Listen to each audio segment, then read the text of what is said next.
ইমাম সাহেব যদি কমিশনার হন, এই ওয়ার্ডের ভেতরে কাজ কতটুকু হবে জানি না, তবে গরিবের কোনো হক ইমাম নষ্ট করবেন না। এটা জানার পরেও ইমামকে সবাই সম্মান করে ঠিক, ভালোবাসে ঠিক, তার পিছনে নামাজ পড়ে ঠিক, কিন্তু কমিশনারে যদি দাঁড়ায়, চেয়ারম্যানিতে দাঁড়ায়, মেম্বারে দাঁড়ায়, কেউ ভোট দেয় না। সবাই জানে উনি ভালো মানুষ, আরে বলে না, সবাই জানে উনি, কিন্তু কি করে না। এই দেশের গণমানুষ ভালো করে জানে, ইসলাম যদি বাংলার রাষ্ট্র ক্ষমতায় বসে, এত চাঁদাবাজি হয়, পাথর দিয়া মানুষের সামনে মানুষ মানুষ মেরে ফেলে, স্বামীকে বেঁধে রেখে স্ত্রীকে তার সামনে অসম্মান করে, নির্যাতন করে। ইসলাম যদি রাষ্ট্র ক্ষমতায় বসে, এগুলো কিচ্ছু থাকবে না।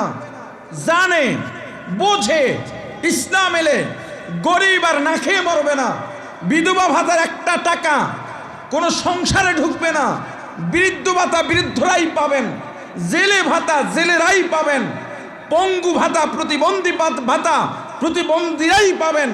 জানে, বোঝে, তবে ইসলামের পক্ষে ভোট দেয় না। কথা কয় না, কেন দেয় না জানেন? চোর চোট্টারা চিন্তা করে, ইসলাম ক্ষমতায় গেলে চুরির সুযোগ যদি বন্ধ হয়ে যায়, ডাকাতির সুযোগ যদি বন্ধ হয়ে যায়, এজন্যে সবকিছু জানে, বোঝে, এত কিছু জানা বোঝার পরেও শান্তি চায়, অথচ ইসলামে ভোট দেয় না। কথা বলে না। এখন আপনারা বলবেন, হুজুর আপনি ভোটের আলোচনা কেন শুরু করলেন? জবাব, আমি এখানে আসছি আমার ইচ্ছায় না, আপনারা আনছেন?